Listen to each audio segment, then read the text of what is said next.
Assalamualaikum warahmatullahi wabarakatuh. Perkenalkan, nama saya Rika Yolandasari. Saya dari kelas 64 PC37 dengan NIM 64210219. Saya di sini ingin membahas tugas pertemuan ke-9. Yang pertama kita bahas mengenai tugas pilihan ganda terlebih dahulu, yaitu soal yang pertama, tahapan-tahapan atau urutan-urutan kegiatan yang tidak boleh dilangkahi itu disebut A. Proses. B. Proses transformasi. C. Desain proses. D. Re-engineering proses. E. Tujuan proses. Jawabannya itu yang satu itu yang A. Proses. Kedua, di bawah ini yang merupakan definisi dari proses transformasi adalah yaitu jawabannya yang A, tahapan-tahapan dalam kegiatan perubahan untuk menciptakan nilai tambah. Yang ketiga, teknologi komputer yang digunakan untuk merancang produk lengkap dengan spesifikasi yang dikehendakinya itu disebut A, CAD. Keempat, proses produksi yang berorientasi pada produk yang menggunakan modul itu disebut A, fokus berulang. Yang kelima, yang dimaksud dengan teknologi tradisional adalah yaitu yang A, pengolahan produksi yang dilakukan dengan menggunakan tangan atau handmade yang lebih dominan, sedangkan peralatan yang digunakan sangat sederhana. Ini ada soal esainya, yaitu yang pertama, analisislah jenis strategi proses yang dilakukan oleh perusahaan berikut ini. Itu yang pertama ada Samsung Mobile, yang kedua Honda Motor, yang ketiga Acer, yang keempat pabrik tempe.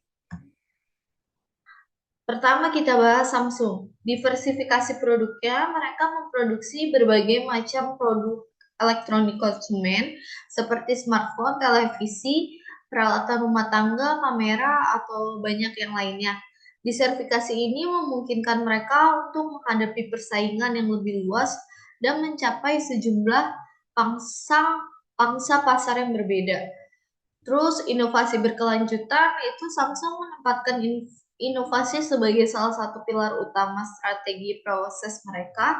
Mereka terus melakukan penelitian dan pengembangan untuk menghasilkan produk dan teknologi terbaru. Selain itu, Samsung juga sering melakukan investasi dalam perusahaan startup dan berkolaborasi dengan universitas dan lembaga penelitian untuk mendorong inovasinya mereka.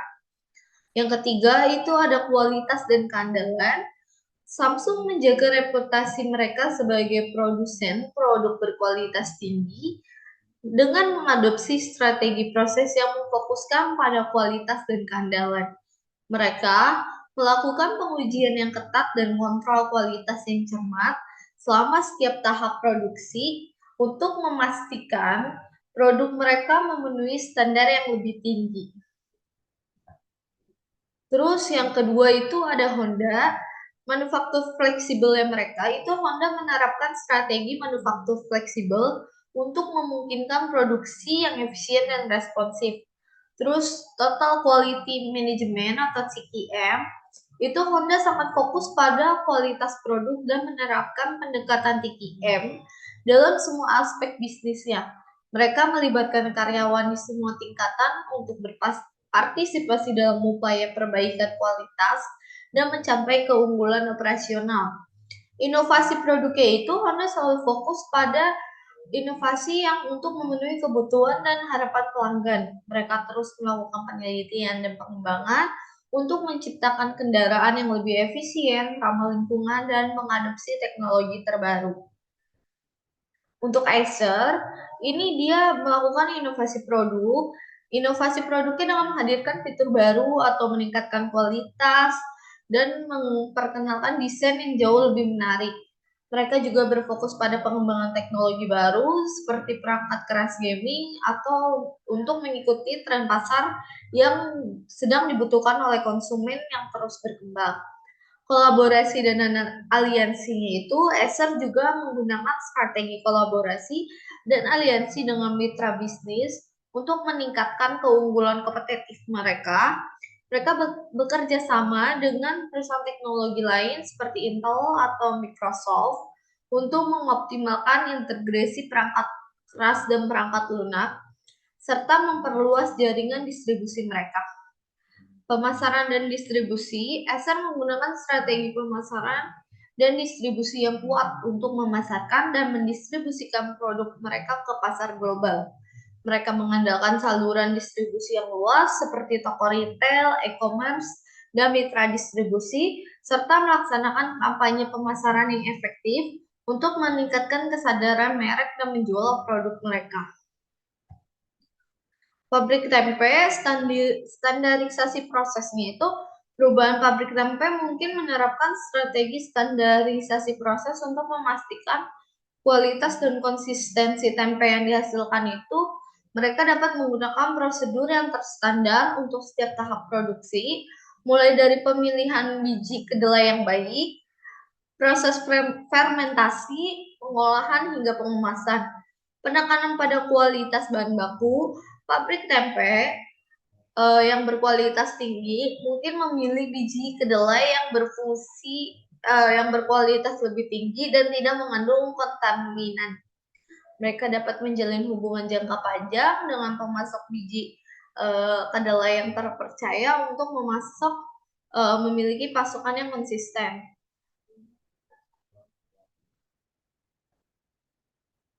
2. Carilah contoh pengolahan jasa dengan menyebutkan nama brand dan analisa cara mereka melakukan proses pengolahan jasa dan jenis mass service.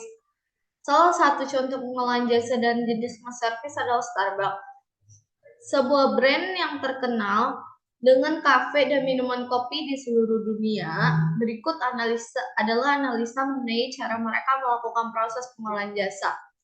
Penentuan standar kualitas, Starbucks memiliki standar kualitas yang tinggi untuk setiap minuman yang mereka sajikan. Mereka menyediakan pelatihan khusus kepada barista mereka untuk memastikan bahwa setiap minuman yang disajikan itu memenuhi standar kualitas yang berlaku, yang telah ditentukan seperti tingkat kepekatan kopi, suhu yang tepat, dan teknik pembuatan yang benar. Desain menu yang variatif, Starbucks memiliki beragam pilihan menu untuk memenuhi selera pelanggan mereka. Mereka menyediakan berbagai macam jenis kopi, teh, minuman dingin, serta makanan ringan seperti kue atau sandwich. Dengan menawarkan menu yang variatif, Starbucks dapat menjangkau segmen pasar dan memenuhi kebutuhan pelanggan yang terbaik.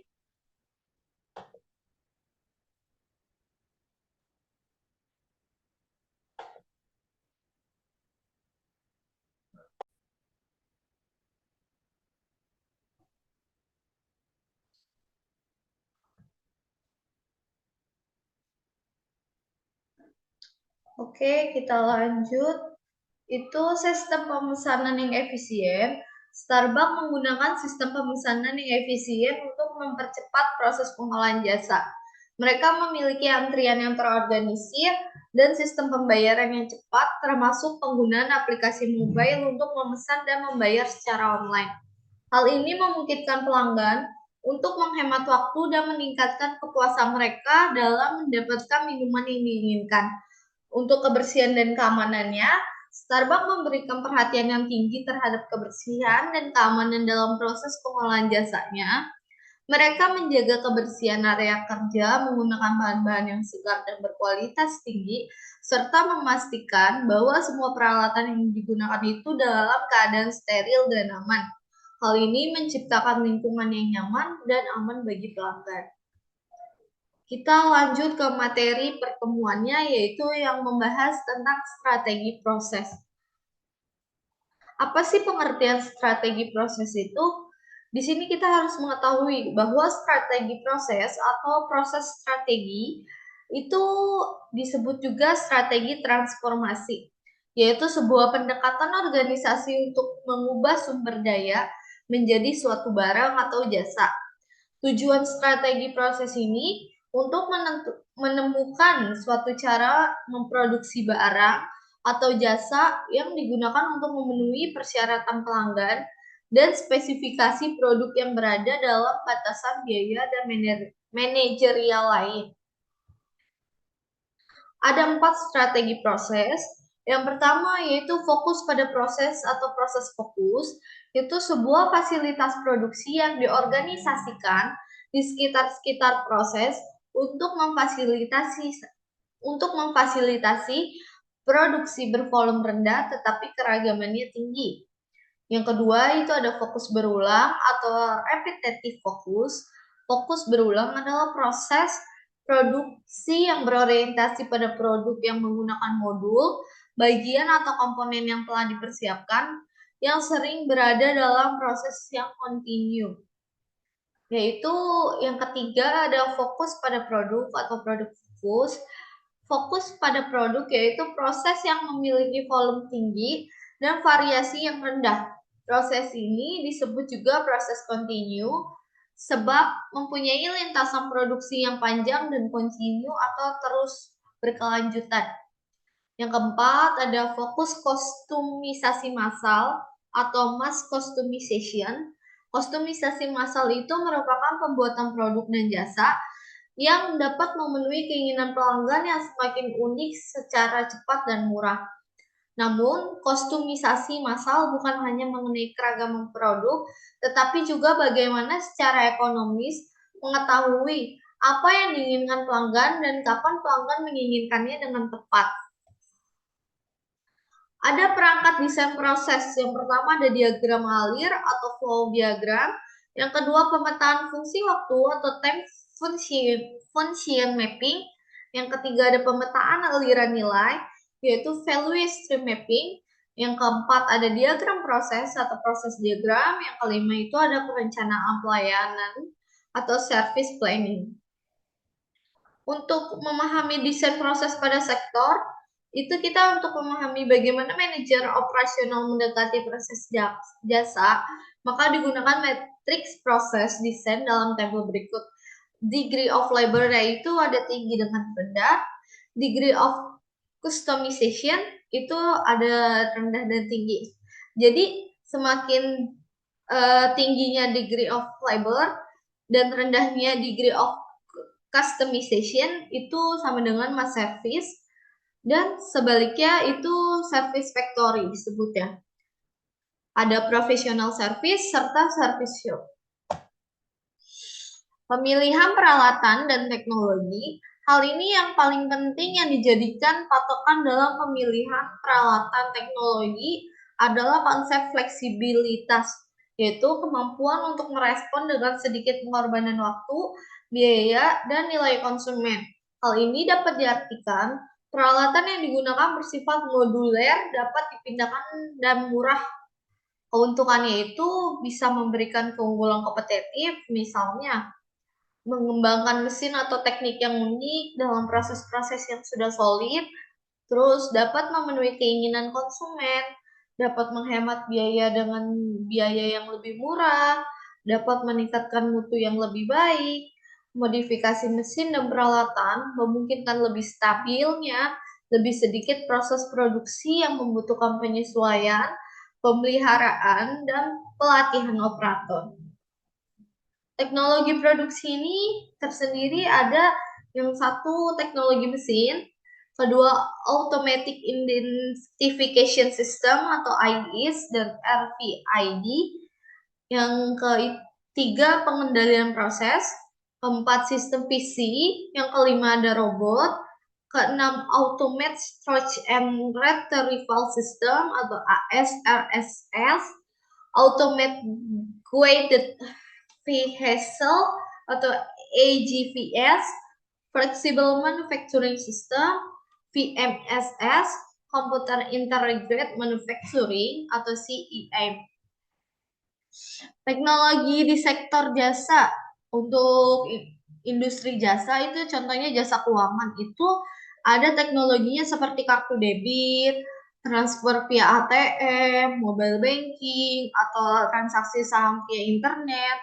Terus yang untuk industri jasa bidang pendidikan itu misalnya ada majalah elektronik, jurnal online, adanya dengan Dapodik, serta sistem web KJP, terus industri jasa layanan umum itu seperti truk sampah otomatis, scanner bom, surat optikal, Industri jasa restoran, pesanan ke dapur via nirkabel atau robot penjaga. Industri jasa pada komunikasi, adanya TV interaktif, penerbitan elektronik, terus industri jasa pada hotel, sistem penguncian elektronik, pendaftaran juga yang bisa dilakukan secara elektronik.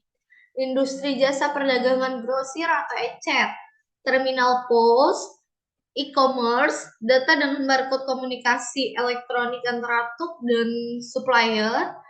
Terus transportasinya di bidang transportasi itu kayak loket tol otomatis, sistem navigasi dipandu satelit.